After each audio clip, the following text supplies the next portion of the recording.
Eh bien bonjour et bienvenue dans Divergence numéro 12, 12e épisode et premier épisode comme vous le voyez derrière moi. Sur GPTV, on est heureux, c'est le mercato un petit peu avant l'heure. L'équipe de Divergence rejoint Géopolitique Profonde et on est ravis. Tout de suite générique parce que dans cette émission, dans cette première émission sur GPTV, on va vous parler de wokisme, on va vous parler d'énergie renouvelable, en tout cas d'énergie verte et puis surtout, on va vous parler de cette fameuse troisième guerre mondiale qui fait peur à tout le monde. Est-ce qu'elle aura lieu? On va le voir tout de suite. Générique.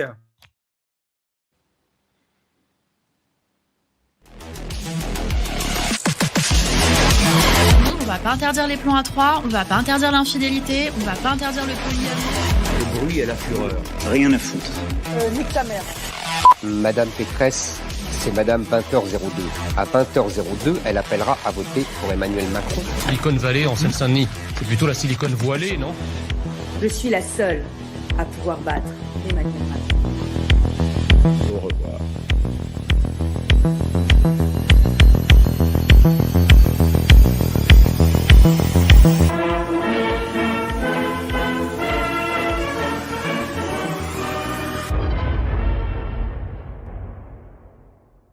Eh bien voilà, on y est. Désolé, on démarre ce nouveau programme sur GPTV et on découvre ce nouveau studio qui est merveilleux mais qui nécessite un petit peu de mise en place. Donc pardonnez-nous ce démarrage un petit peu compliqué.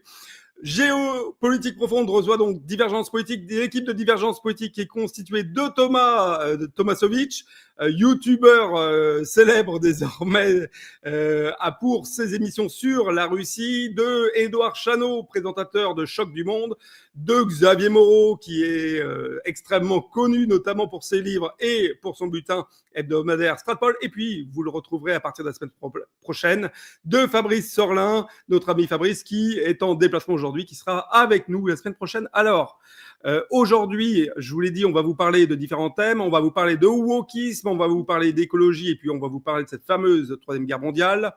Messieurs, le wokisme, il y avait une chanson qui disait « Le fric, c'est chic ». Force est de constater que le wok, c'est devenu toc. Nous l'avons vu lors de cette élection américaine, le mouvement prétendument chargé d'éveiller les consciences sur les problèmes liés à la justice, à l'égalité raciale et aux minorités, se fracasse finalement sur le mur de la réalité économique, qui fait que désormais, les citoyens ne s'intéressent plus uniquement qu'à leurs questions de fin de mois. Alors, Trump, toujours lui, a même indiqué vouloir bannir de l'école la propagande wokiste. Il a même indiqué menacer ces écoles qui seraient éventuellement récalcitrantes de couper purement et simplement leurs fonds. J'ai envie de dire, Édouard, où on en est aujourd'hui du wokisme en France, qui est-ce qui l'exerce, et puis quel est le but aujourd'hui de ces courants wokistes en France? Merci Alexis. Bon, oui, c'est vrai qu'on peut commencer par la France parce que tout a commencé peut-être en France. Il faut rappeler que souvent on se dit que le wokisme nous est importé des États-Unis, mais en réalité c'est nous, les Français d'abord, qui l'avons exporté là-bas avec des intellectuels très connus à la fin des années 60, au début des années 70, Foucault, Deleuze, Derrida, etc., qui ont vu leur chemin barré dans l'université française par les communistes, et eux se sont donc exportés aux États-Unis où ils ont connu un succès considérable. Ils ont été évidemment perçus comme les nouveaux intellectuels français à la mode, et leur influence a été décuplée, centuplée par la puissance des universités américaines, et un demi-siècle plus tard, leur influence nous revient dans le coin de la figure avec un effet boomerang. Aujourd'hui, la mouvance woke, qu'est-ce que c'est? C'est une nébuleuse d'associations, d'ONG, etc. Le mouvement est très protéiforme. Il se saisit de causes en fonction des circonstances. Ça peut être l'affaire Adama, ça peut être les déboulonnages de statuts, ça peut être évidemment toutes les causes LGBT, parce que c'est sans doute, les LGBT sont aujourd'hui le pilier du mouvement woke.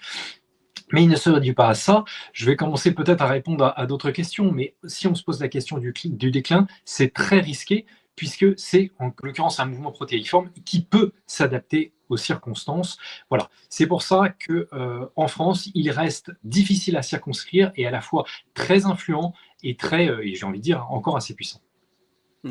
Xavier, c'est quoi le danger finalement du wokisme pour notre civilisation?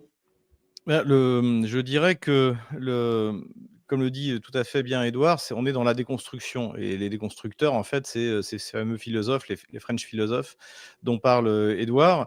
Je me souviens très bien, j'avais cité dans mon livre sur la gauche française, notamment, la légitimation de la violence par Jean-Paul Sartre de la part du décolonisé, en fait. C'est-à-dire qu'il disait que la colonisation est une violence et que ça justifiait que le colonisé soit violent pour se reconstruire dans la violence. On avait le droit à des choses comme ça, ce qui est quand même assez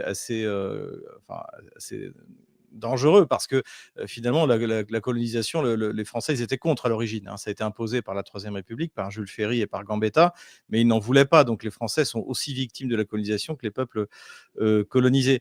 Et ça, c'est une première chose. Et je pense que l'aspect violent, à mon avis, est essentiel. Et c'est pour ça que je dirais qu'à la limite, c'est très bien si Trump interdit ce genre d'ânerie dans les écoles, mais le wokisme va s'écrouler de lui-même s'il n'est pas soutenu par la violence de l'État. Ça, c'est quelque chose qu'il faut comprendre.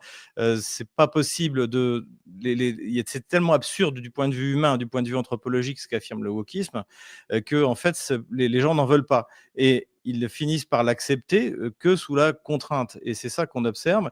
Et c'est pour ça que je pense effectivement que la France sera peut-être le dernier pays wokiste en Occident, parce qu'en fait, on a une habitude de contrainte sur la population. Ça a commencé pour moi, l'acte fondamental de la gauche, c'est la terreur sous la Révolution.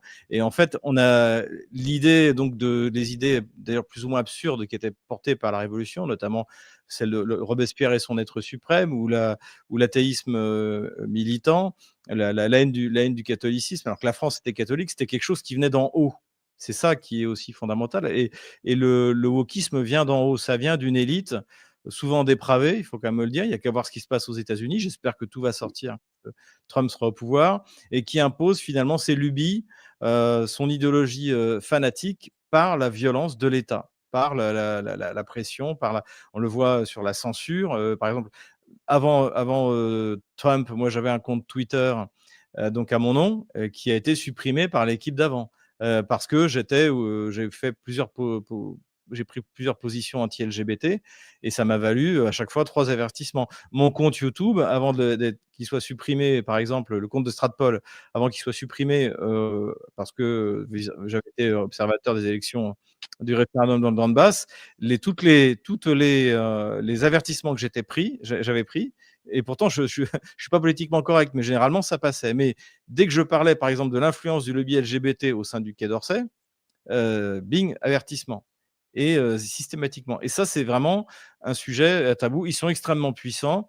Ils contrôlent la plupart des médias. Leur idéologie, en tout cas, domine dans les médias et dans une partie des plateformes, donc sous contrôle, c'est-à-dire Zuckerberg et puis YouTube. Donc voilà, à mon avis, ce qui est important, c'est la violence. La violence, et encore une fois, là où a tout à fait raison Édouard, c'est le fait que la France, malheureusement, est pionnière en fait dans le domaine, et que si les États-Unis vont s'en sortir, nous, on n'est pas sortis de l'auberge LGBT, on peut le dire. Mmh.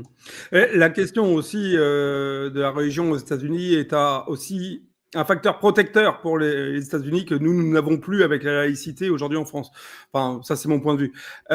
Thomas, j'ai peut-être été un petit peu ambitieux en annonçant dans le sujet que je considérais qu'on était à la fin du mouvement woke. Édouard, voilà, je le vois, dit Non. que nenni. Xavier semble beaucoup plus mesuré sur l'idée qu'on en soit proche de la fin. Est-ce qu'on est à la fin de ce mouvement mondial, ou est-ce que je me trompe complètement et véritablement, malheureusement, faut encore compter sur eux? Alors, moi, je pense que la contrainte, on en est, ça continue, ils vont y aller de plus en plus, et je vais continuer un petit peu sur ce que dit Xavier vis-à-vis de la contrainte. Vis-à-vis, surtout, comme toute bonne propagande, ça touche surtout les enfants en ce moment. Et là, ça va dans les écoles, etc. Justement, pour ancrer cette idéologie, moi, j'ai été relativement épargné, je vais avoir 25 ans, et j'ai été vraiment épargné par rapport à ça. Moi, c'était plutôt l'Union européenne, toutes ces valeurs pseudo-démocratiques. Et là, vraiment, avec les drag queens dans les écoles, etc., ils forcent vraiment pour les enfants, pour que ça soit ancré et qu'après, il n'y ait plus de soucis. Mais les soucis, il va continuer à en avoir, parce qu'on voit quand même qu'en particulier aux États-Unis, en France, malheureusement, pas spécialement, mais il y a vraiment des rébellions par rapport à ça. Il y a même une phrase aux États-Unis, en particulier, surtout chez les républicains, go woke, go broke. C'est-à-dire, tu deviens woke, tu seras ruiné. C'est beaucoup d'entreprises, et la plus récente d'ailleurs est la marque britannique de voitures Jaguar, qui a fait une publicité assez étrange, très woke en fait, tout simplement. Hein. Et d'ailleurs, ils ont enlevé même le logo donc du Jaguar, alors que la marque s'appelle Jaguar. On arrive à un point, bon, c'est un coup marketing où les woke sont toujours là. Dans toutes les publicités maintenant, on essaye de forcer, mais aux États-Unis, on voit bien qu'il y a un boycott qui se fait de plus en plus pour de nombreuses entreprises, et aussi beaucoup de parents cherchent à enlever leurs enfants des écoles plutôt classiques, des écoles plutôt publiques. Il y a quand même un mouvement de contestation, et y compris chez la jeunesse, c'est-à-dire que parmi tous ceux qu'on leur a enseigné que oui, c'est magnifique, il faut comment dire, LGBT, etc., c'est magnifique, mais on voit quand même déjà que les nouvelles générations de LGBT, QIA+, d'ailleurs, hein, parce que ça a changé de nom, sont en train déjà de se battre contre les anciennes générations de LGBT qui étaient plus sur la normalisation, disons, de la société vis-à-vis de l'homosexualité en particulier. Et là, maintenant, avec tout ce qu'on rajoute, etc., on arrive même à des points où, de temps en temps, on voit passer sur les réseaux sociaux comment dire, un mouvement pour essayer d'introduire quasiment la pédophilie dans tout cela. Et pour moi, on arrive quand même vers un point où les gens se réveillent petit à petit par rapport à ça, et que tout n'est pas si beau que ça, et qu'ils vont s'en retrouver impactés. Quand on va, en plus de ça, en France en particulier, quand on voit que la sécurité sociale est de moins en moins appliquée, et que les changements de sexe sont intégralement remboursés par la sécurité sociale, on voit quand même un deux poids deux mesures vis-à-vis de ça qui risque d'énerver beaucoup de personnes. Alors, il y a peut-être une différence entre, messieurs, je ne sais pas ce que vous en pensez, il y a peut-être une différence effectivement majeure entre la France et le reste du monde sur la question du wokisme. Tu parlais des États-Unis et de cet anti-wokisme qui est en train de se développer. Et Édouard, tu en as parlé dans ton émission qui est vraiment très intéressante et passionnante sur le sujet. Disney, notamment, qui est peut-être l'entreprise la plus prononcée sur le wokisme, est en train aussi de commencer progressivement à faire marche arrière. Parce qu'ils se rendent compte que il y a peut-être aussi une problématique économique derrière de mouvements contestataires qui peuvent leur faire perdre de l'audience, des clients, donc de l'argent, non, Édouard? Oui, c'est un peu l'argument que j'avais quand j'ai écrit un petit essai sur Netflix aussi. Ouais. Et je voyais le recul de manière assez relative. Ça veut dire que c'est plus une segmentation des clientèles qu'un recul réel. C'est-à-dire qu'ils comprennent que ce sont des communautés différentes et ils vont essayer de toutes les satisfaire. Mais bon, c'est plus du relativisme qu'un recul réel. J'aimerais quand même revenir sur le fait que sur le déclin, la question du déclin en fait du wokisme, on peut s'imaginer qu'il s'écoulera, comme l'évoque Xavier, on peut s'imaginer, comme tu l'évoques dans l'introduction ou dans ta question, qu'il va disparaître. En réalité, il va muter. Il va muter parce que, les fondements de la déconstruction, les fondements philosophiques du wokisme seront toujours là. Parce qu'ils existent, à vrai dire, depuis, peut-être, je ne sais pas si depuis la Révolution française, mais en tout cas, ils existent au sein de la gauche de gauche depuis très longtemps.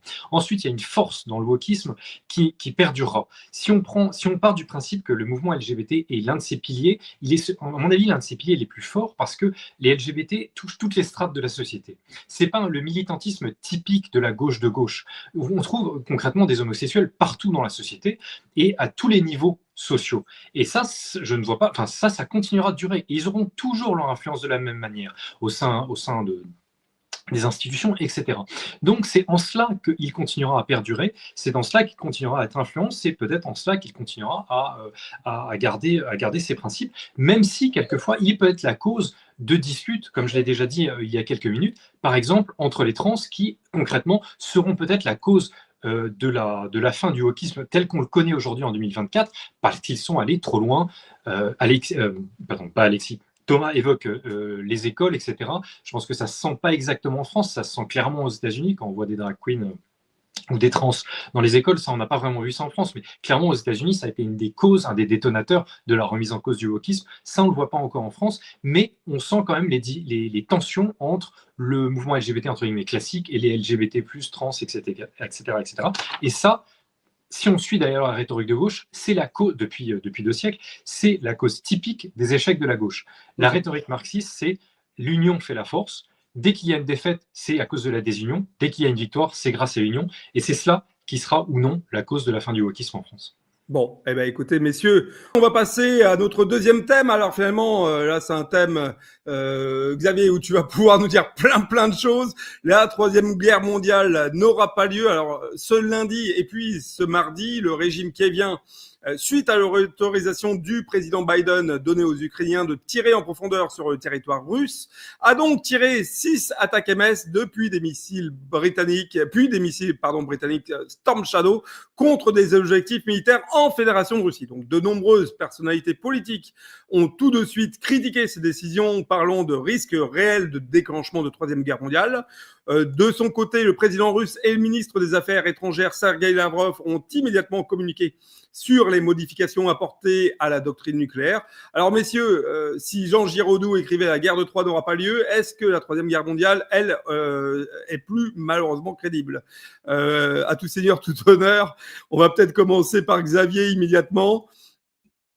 Je pense pas, parce que la Troisième Guerre mondiale serait forcément nucléaire et donc ce serait la fin de l'humanité.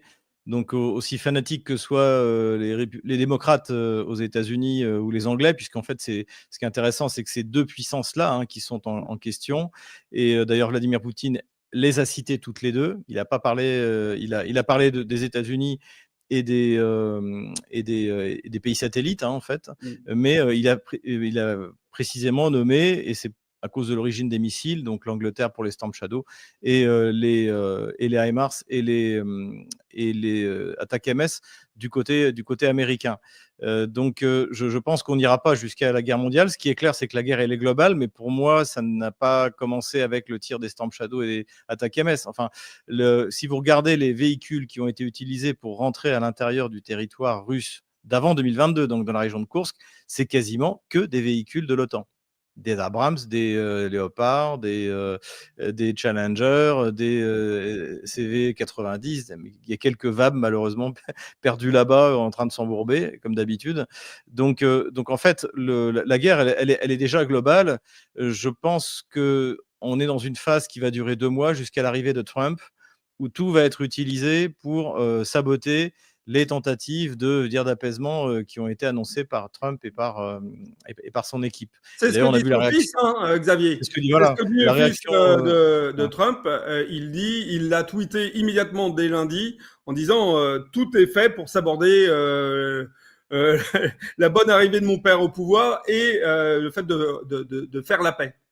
Et surtout que, traditionnellement, dans la vie publique américaine, quand on est dans cette phase de transition entre l'élection et l'arrivée au pouvoir, c'est plutôt le calme plat, en fait. Je crois que la dernière chose, la seule chose qu'il avait fait, mais c'était plutôt positif de la part de Donald Trump quand il était parti, c'était une rencontre avec comment il s'appelle, Kim Jong-un, qui était d'ailleurs, c'était bien passé, donc il était plutôt en train de préparer les choses pour son successeur. Et là, contrairement à ce qu'a promis Kamala Harris à Donald Trump, en fait, ils sont en train de saboter le plus possible, surtout au niveau des affaires étrangères. Comme on sait, les Européens, on ne sait pas comment les Européens vont payer leur gaz. Il y a l'envenimement de la situation sur le front kievien, alors que de toute manière, aujourd'hui, il est clair que Kiev a perdu la guerre, et que malheureusement pour eux, pour Washington, l'OTAN a perdu la guerre. Et pareil, Blinken vient de reconnaître comme président du Venezuela Guterres, je ne sais plus comment il s'appelait, quelque chose comme Gomez, peu importe, alors que évidemment que l'expérience avec Guaido, qui avait été reconnu président par Washington et l'Union européenne, n'a jamais été président et ne le sera jamais, et c'est pareil. Donc en fait, on a l'impression que les démocrates sont en train de poser des mines sur le parcours que devra suivre Trump s'il veut essayer d'arranger les choses, notamment en Europe. Thomas, au Parlement européen, en tout cas, c'est la folie. On danse sur les tables. Tout le monde est heureux, visiblement, au Parlement européen.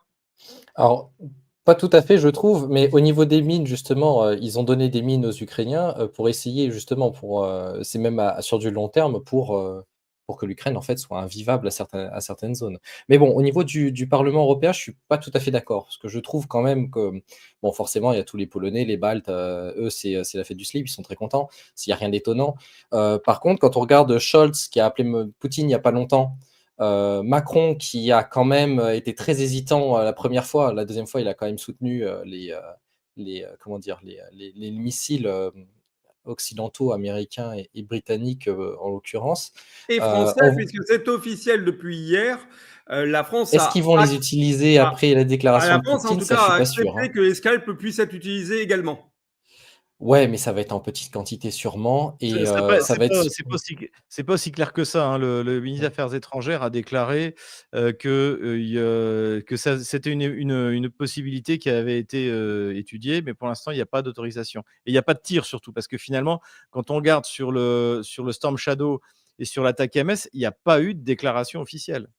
C'est-à-dire que c'est comme s'ils avaient pris une décision sans en vouloir emporter la responsabilité. Bah, il n'y a pas eu de décision parce que Biden était dans la forêt, donc il était un peu perdu, il cherchait Voilà. son chemin, mais Mais c'est ça. Mais enfin, c'était pas la forêt, c'était dans la jungle même.